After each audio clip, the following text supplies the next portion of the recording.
गुरुवार व्रत कथा। बृहस्पति देव की कथा प्राचीन समय की बात है। एक नगर में एक गरीब ब्राह्मण और उसकी पत्नी रहते थे। ब्राह्मण बहुत धार्मिक और संतोषी था, पर उसकी पत्नी स्वभाव से लालची और क्रोधी थी। घर में हमेशा धन की कमी रहती थी।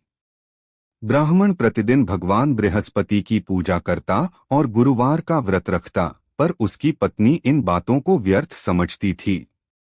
एक दिन ब्राह्मण ने अपनी पत्नी से कहा, तुम भी गुरुवार का व्रत करो और बृहस्पति देव की पूजा करो, इससे हमारे घर में सुख समृद्धि आएगी। पत्नी ने हंसकर बात टाल दी।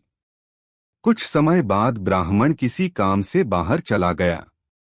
उसी दौरान घर की हालत और खराब हो गई। अन्न समाप्त हो गया, धन खत्म हो गया और कोई सहारा न रहा। एक दिन एक वृद्ध साधु उसके घर आए और भिक्षा मांगी। स्त्री ने कहा, मेरे पास देने को कुछ नहीं है। साधु ने पूछा, क्या तुम गुरुवार का व्रत करती हो? उसने कहा, नहीं, मैं इन बातों में विश्वास नहीं करती। तब साधु ने समझाया, यदि तुम सच्चे मन से गुरुवार का व्रत करोगी, पीले वस्त्र पहनोगी, केले के पेड़ की पूजा करोगी और बृहस्पति देव का स्मरण करोगी, तो तुम्हारे घर में सुख शांति अवश्य आएगी। स्त्री को अपनी गलती का एहसास हुआ।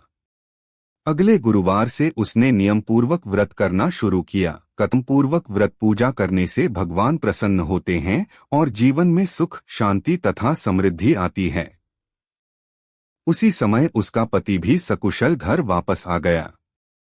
दोनों ने मिलकर बृहस्पति देव का धन्यवाद किया और जीवन भर गुरुवार का व्रत करते रहे।